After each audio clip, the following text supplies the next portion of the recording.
I'm Joe Tempany, and my startup is JobGel. JobGel provides a web-based cultural fit analysis application that provides a match between job candidates and prospective employers to increase employee satisfaction and reduce company turnover. So before I get into everything, I'd like to introduce you to our team. So currently, we are working with 2 developers, a front end and a back end. Lee Davies is currently my partner, and he has over 22 years of development experience. We are working with 3 PhDs, one in management, psychology, and then human resource, as well as on the strategy side, the CFO of Cost Corporation, as well as Miller Newton, the former CEO of Monster.com. So now let's look at the market size. Staffing and recruiting market is a $400 billion market. However, our niche is within the software side of things, which is a $12.2 billion market and is consistently growing over the years. Now let's talk about the problem. The need arose when my dad kept on coming home and he was like, God, the sales team is expanding, but I can find people who have the skills and qualifications, but I can't find someone to match our unique culture. So ultimately, we came up with a solution to match these candidates from the beginning to the aspects and the cultural aspects of the company, as well as bringing in their skills and qualifications, making sure that they not only fit the position, but the company as well. So this is just a little bit of a snapshot to give you a little bit of a feel for where we're at. We're currently in development, and we are testing the functionality and usability of the matching analysis. And we have designed and are ready for development once all of that checks off. So now looking at the competition. There are a ton of different job boards out there, but they're all one-dimensional. So for example, you look at Monster.com. Yeah, they're going to give you hundreds of different potential candidates, but ultimately, you've got to go through a trial and error process to make sure that that person fits your company's culture in the end. Now, Glassdoor, they do provide a little bit of that culture feel. They provide reviews. However, with that, you get a ton of bias. They're either really happy or they're really mad. And the good jobs, yes, they do. They identify the culture. However, they're one-dimensional. They only look at the cultural side of things. So they don't make sure that, all right, great, this company would be a good fit for you, but would you even be able to get a position there? So yes, we do have a lot of competition. However, we've identified their strengths and we're ready to capitalize on the weaknesses. And that's how we differentiate. High quantity in our competition, we are looking to be able to bring that down and focus on the quality of the applicant. Making sure that our matching algorithm finds you not only people who fit the organization, but the position as well. And bringing all the elements of a proper recruitment into one final place. Now, looking at our revenue models, we have 2. The small is the beginning, where we're going to be going straight after, straight to the employer. $99 per candidate or position, I should say. And then also, if they're going through heavy recruiting that month, they're going to be able to do a subscription-based model, which will allow them as many positions as they're looking for. And finally, the larger model, which looks at licensing the system to placement and recruitment firms to ultimately enhance their experience and say that, hey, we're going to be able to find you not just a ton of clients or a ton of candidates, but quality ones that are going to fit you and your company as a whole. So in the end, JobGel is looking to bring eHarmony to the business world. Thank you.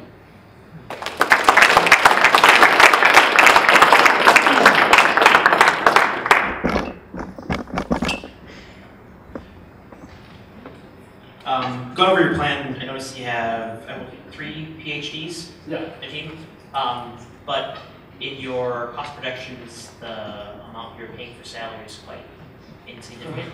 How are you expecting to pay such high input individuals as well as ones with a lot of domain experience? Obviously, former CEO of Monster can't be cheap, and he needs to have something as far as compensation. Sure. Well, as of right now, obviously we can't, like you had said, we can't be paying these guys a huge salary. So, you know, when we're looking at, you know, let's just say Miller Newton, for example, you know, it is, you know, it's very much a, you know, advisory, like, hey, you know what? We are at the point where we're able to implement our marketing strategy. We need someone who has the experience and the knowledge of the industry to be able to help us implement it.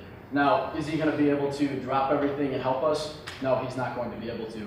However, from a board position, absolutely. And that same goes for the Dave Smith as well, the CFO cost, sorry.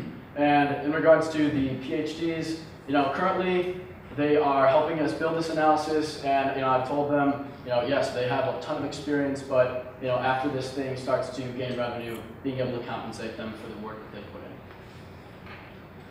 What did you do to attract such high-profile people in the advisory capacity? Networked. Luckily I have, I'd like to say I know some pretty good people who were able to put me in touch with them, and so I was able to get a, you know, a face-to-face meeting with them, and ultimately, you know, they showed heavy interest and wanted to be able to take part in this development.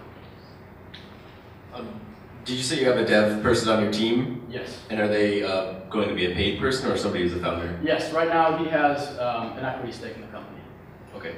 And is that going to require, I mean, do you know kind of the total hours or costs that would be associated with other people on the dev team to build it? Right now we are, I don't have him up there, but our website designer, his name is Jacob Farwell, he's doing a great job. We're currently paying him, you know, X amount of dollars an hour to be able to do that, but yeah, I wanted to be able to keep the equity pretty tight, and obviously the developer, you know, hiring a development firm can cost thousands and thousands of dollars, so, you know, the value that he's going to be bringing outweighs the amount of equity. When you first start, you're not going to have any jobs or any candidates. How are you going to get some of those on each side at the same time? Well, you know, as of right now, obviously I'd love to say that we can start off by going global. However, that would be kind of naive.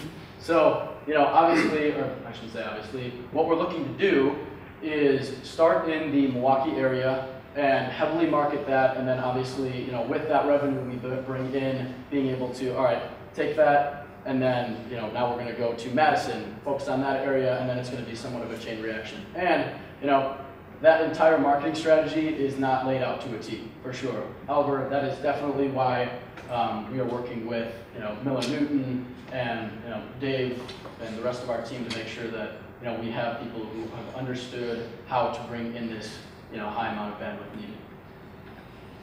So it looks like you've got Carolyn and Young working on the assessment instrument. So can you speak a little bit to just the current state of that, how developed it is, how proven it is? Sure.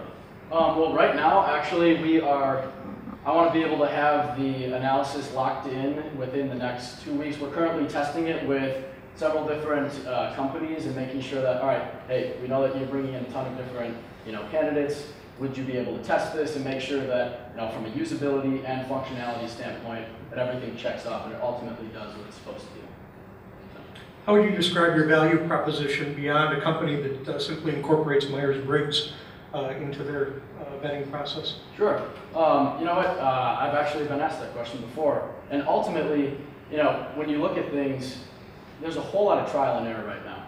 You know, you've got the huge pool of candidates, you pull in the ones that have the minimum requirements and qualifications, and then you hand them this Myers-Briggs, it's like, oh, well, now you don't really fit what we're looking for. So now you got to go back to the pool. And ultimately, you know, we're going to be taking that large pool and bringing it all together at once in order to make sure you have a well-rounded search.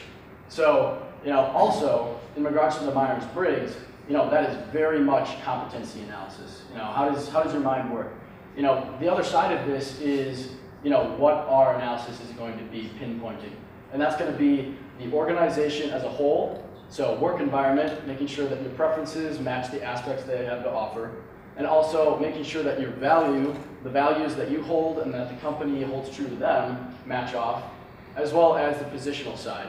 So, all right, am I under the right form of management? And ultimately, you know, do I have the personality to, you know, perform this job to the fullest?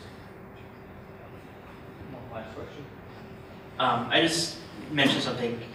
You got two different types of revenue streams. You know, obviously you're expecting going after big pool, little fish versus small pool, big fish. Mhm. Here's the question: is what is preventing a hiring firm from saying, hey, they're charging X amount of dollars per person, or for instance, you know what, skip them. I might have up to 250 candidates or in instances, so you know, I'll cut my price and go directly to them because you know the cost per unit they figured out. You know, to look at thinking it might be better just to say we're not going to try to go direct consumer and just kind of go direct to these larger firms that has that manpower and then licensing the software. Well, actually, you know, really the real reason why we have, you know, that original smaller model is because, you know, we have to build credibility. So we have to be able to show, hey, you know what, we're going out here, we're pulling in these employers, we're matching it with these candidates, and it's actually working. You know, we're being able, it is there for credibility purposes. So then when we do go to, whether it's the Manpowers or these other recruitment firms, we can say, hey, you know what, this is what we've done, this is how we've done it, and this is how it works, and this is why we can prove it.